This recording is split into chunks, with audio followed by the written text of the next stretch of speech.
The last time, guys, we have discussed and talked about Harriet Martinet, and we consider her the more to be like a social worker, not a sociologist, because she simply, when she moved to the States over there, she used to take some notes and observations about the American society, and she focused on marriage, religion, and uh, family. So our next sociologist will be Herbert Spencer. Sorry. First of all, Herbert Spencer was a civil engineer. So his major, because of the nature of his study, he was more interested with the natural sciences. But later on, he started to combine the natural sciences and the social ones. He simply combined both of them. And he was influenced by Charles Darwin theory, the evolution theory. According to Charles Darwin, in a living organism, the biological systems work together to maintain the organism's health. So he adopted this same theory. He adopted and he tried to apply it on the society we are living in. So, like in a living organism, society is a set of interdependent parts. What's interdependent? Who can tell me here, guys? depending on Interdependent. each other. Depending in each other, exactly. That work together to maintain the system over time. So, according to Herbert Spencer, the society is divided to separate parts. Somehow, these parts depend on each other or rely on each other in order to produce stability or order in the society, like the living organism. But what gonna happen if we have unfit parts or weak parts of the society? We can treat this weak part or we can eliminate this weak part of the society.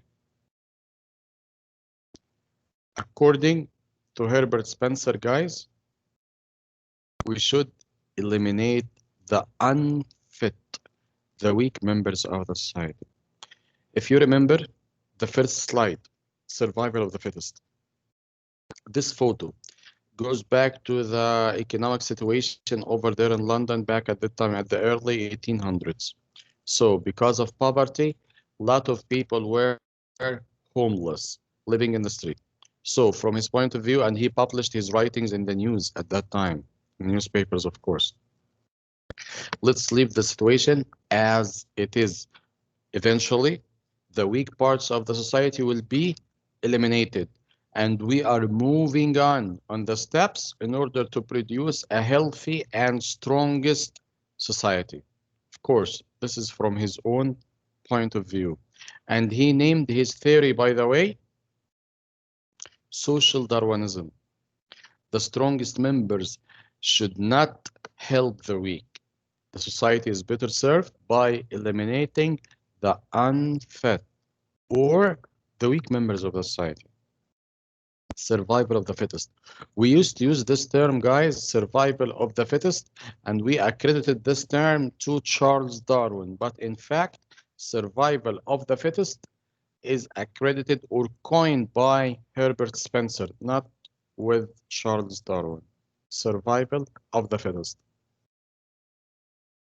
So from his point of view, the weak members of the society or the weak part of the society should be eliminated in order to produce stronger and healthier societies. Do you think, from your own point of view, that his theory is correct? We should eliminate the unfit members of the society? Yes, Ali?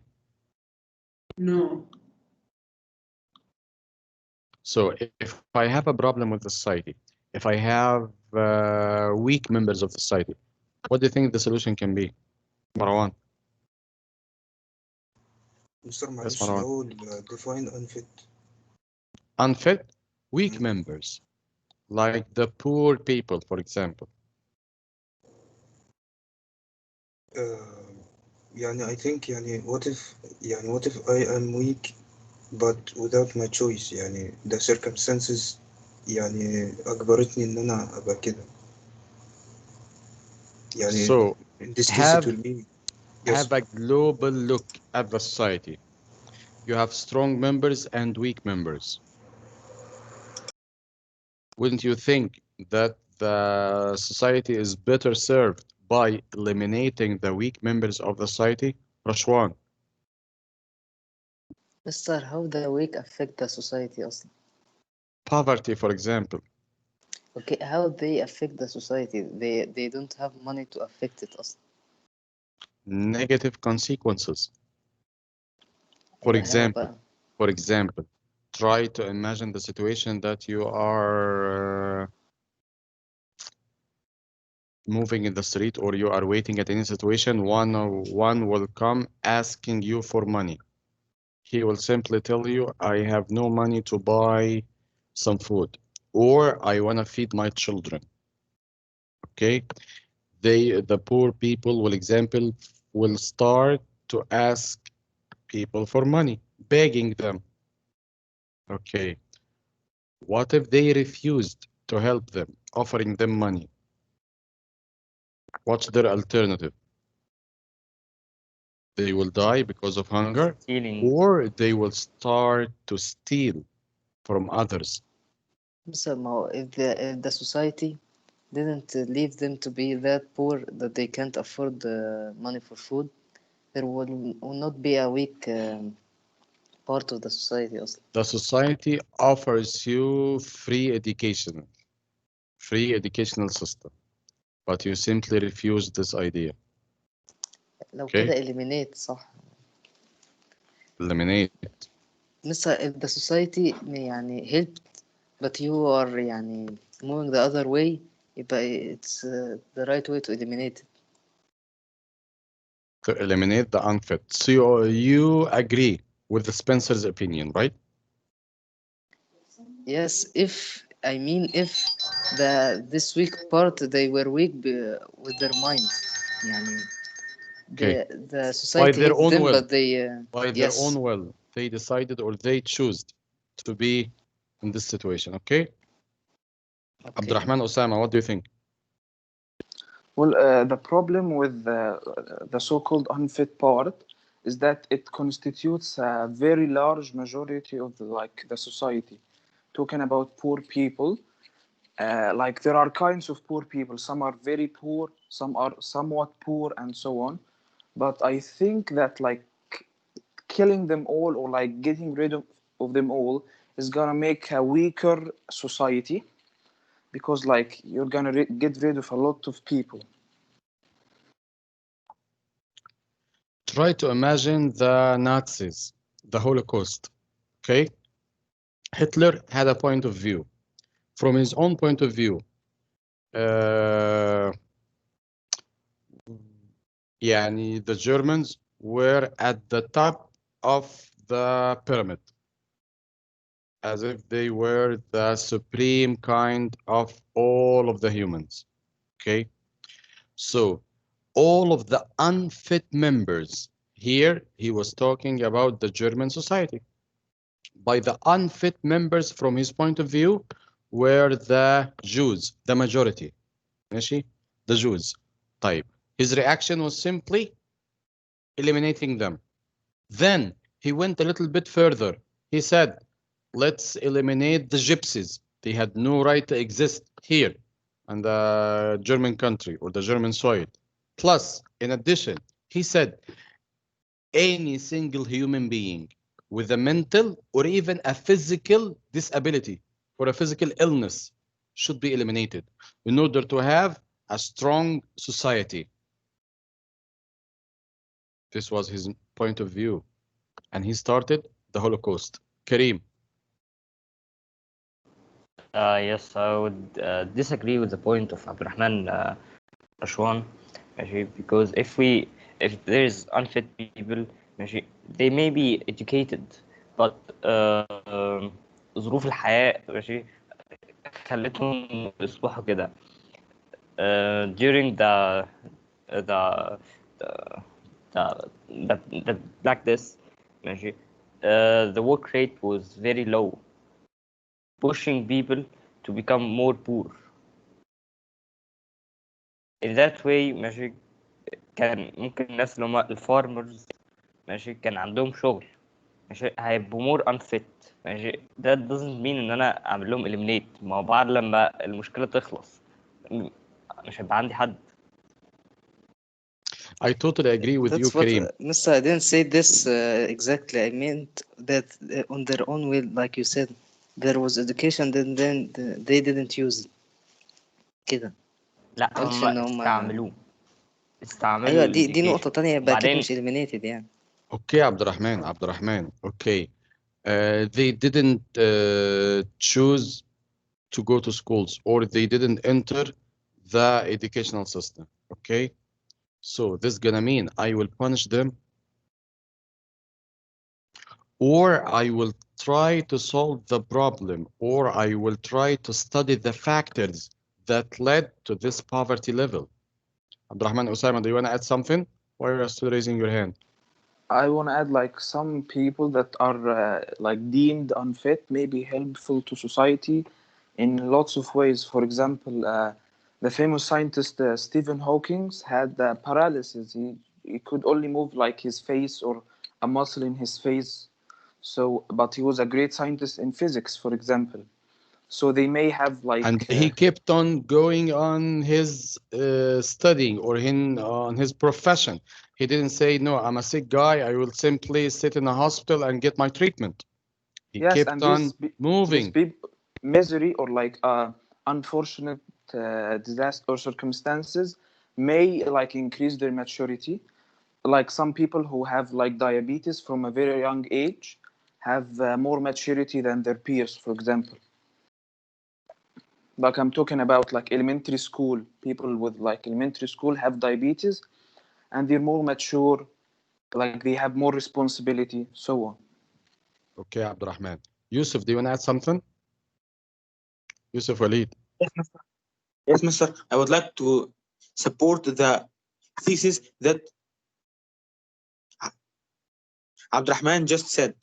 As when Allah created each and every person, He knew that there will always be a purpose in everyone's lives, or in everyone, even if they are dead. Maybe his body or the organs of his body will go to another person to save him. So, from the perspective of our religion, that each and every person has a purpose for or or to have a life. Okay, Yusuf, thank you. Abdurrahman? Yes, sir. Sir, what do you mean, Abdurrahman Osama, when he said that there are some students they have from the young age a diabetes? That's what I don't understand it. I know what means diabetes, but why? What he mean about this?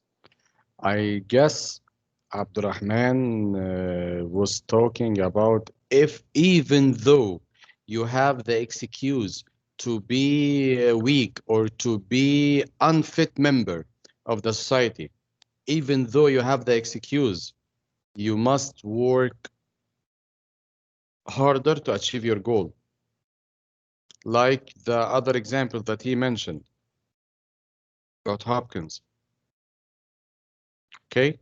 Okay, thanks. One of the recent examples in the middle of the crisis, like the one we are living in right now, okay, one of the extremist scientists said, so we have the corona pandemic because of bats. Let's simply eliminate all the bats.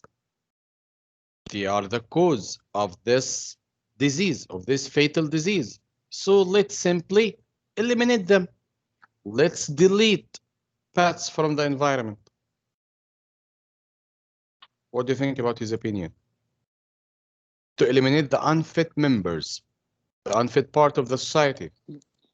Abdurrahman. Mister, this is it's not unfit. The threat. But they are making problems. Right? Yes, Abdurrahman Osama? I would say no, because this is a very simplistic view of the problem. Like, you just found the cause, or like the source and the result. Maybe there are some other factors that like exacerbated or increased the severity of the virus. For example, the markets in China that are unhygienic, increasing the spread of the virus. So we should close these markets first instead of killing bats. Also, it's killing them would make more problems. For example, more insects, for example, and so on. So The you're balance killing. in the environment. Yes, you're getting rid of a problem, but making like 10 more. But So you're gonna this is create another one. yes. Okay. So guys, later on, they simply refuted all of his theories. This is not a good solution to have a healthy and a good society. And also he used the cerebral hygiene. The cerebral hygiene, guys, again, cerebral is related to the mind. So cerebral hygiene, who's gonna help me here? The same like Auguste Comte. Cerebral hygiene will be Ziad Mustafa. Ziad. Sleepy Ziad. Ziad is still sleeping. Yusuf Atallah. What do you think the cerebral hygiene can be? ثانية واحدة. We have mentioned this issue for Auguste Comte. Oh, Ziad said that he had no mic. Okay. For cerebral hygiene, Abdurrahman. It's like the idea that you don't listen to criticism and continue in your own way just because Thank criticism you. pollutes your mind. Thank you. It's a way of thinking that you're gonna neglect or ignore the other writings against your views in order to pure or to clear your minds. And in the discussion room, guys, you're gonna see a room titled with your class name. Inside this room, you're gonna see a question. I already posted. Do you think cerebral hygiene is a good way of thinking? Yes or no? From your own point of view, of course. And you are most welcome to answer this question, and your participation will be highly appreciated. Sorry, let's Mr. go on. Yes. Mr. May I say something? Mm. In the discussion room, like you can I can't type anything, or you can only, the teacher can only write. We can only comment. Have you tried? Yes, comment. Comment for the post. But I can't, like, you have to post something first. It's the title, but you have to post something for us to comment. Try to log in today, enter your discussion room, and try to post a comment. Okay? Okay. The next sociologist we're going to talk about is Karl Marx. And this guy is a big problem. First of all, he was born in Prussia, and Prussia means nowadays Germany. Because of his radical views, because of his weird views, they kicked him out of Germany. He went to Brussels over there to work in a newspaper where he started to publish his views. And of course, the result was they kicked him out of the country. So he thought, let's go to the city of freedom at that time. And by the city of freedom, he meant Paris, France. He went over there where he started to make a living as a writer, where he used to express his views. But eventually they kicked him out of Paris, where he ended to be settled in London. From his point of view, the society is structured according to the economy. There is a strong relationship between the society and the economy. From his point of view, every single society all over the world consists of two classes, only two social classes in the society, the bourgeoisie and the proletariat, the wealthy people and the poor ones. The wealthy people or the bourgeoisie, of course, they owns the means of the production, while the proletariat are the laborers who are doing the actual work. But all of the work done here by the poor class or by the proletariat, simply the benefits will go to the bourgeoisie. This photo, guys, is not a charity work. This is only to clarify that the wealthy people or the bourgeoisie are giving the proletariat the enough money to survive, not to be wealthy. Okay? This is from his own point of view. So, in order to solve this problem, in order to solve this issue, he said, let's create a classless society. No more social classes. Of course, we have two, bourgeoisie and proletariat. The bourgeoisie should be united together and they will overthrow the bourgeoisie out of their power. Then they will take their wealth and they will create a classless society. In this classless society, every single human being will contribute in this society according to his ability. For example, your ability is a physician, a doctor, so you will contribute in the society as a doctor. Your ability is an engineer, so you will contribute in the society as an engineer. And you will be rewarded according to your needs. So, for example, how are you going to be rewarded according to your needs? You have 3 children. You are married, so 3,000 will be enough for you. You have your work is far from home, so the society will provide a car for you. You have 4 children, so in order to make it easier for you for transportation, for example, the society will afford you with a car. But all of the members in the society will contribute according to their abilities, and they will be rewarded according to their needs. Of course, all of his weird and radical views inspired a lot of generations after him to make almost 60% of the revolutions around the world. Ironically, he died in poverty. One of his famous sayings, guys, in bourgeoisie society, capital is independent and has individuality, while the living person is dependent and has no individuality. This guy is responsible for almost all the revolutions that happened in the world. This is Karl Marx. Have you ever heard his name before?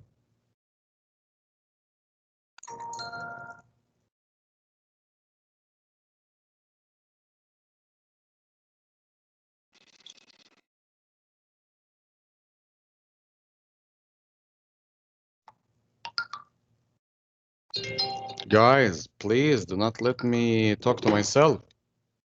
Only Abdurrahman? No, Mister. Yes, Marwan? No, no, You didn't hear his name? no. This is your first time? Yes. Yes, Abdurrahman Osama. I think like he is inspired Lenin about like communism. Oh, like he made socialism, but he inspired communism. The founder of communism. Later on, after his death. Okay, guys, I think our lesson comes to an end. The lesson will be done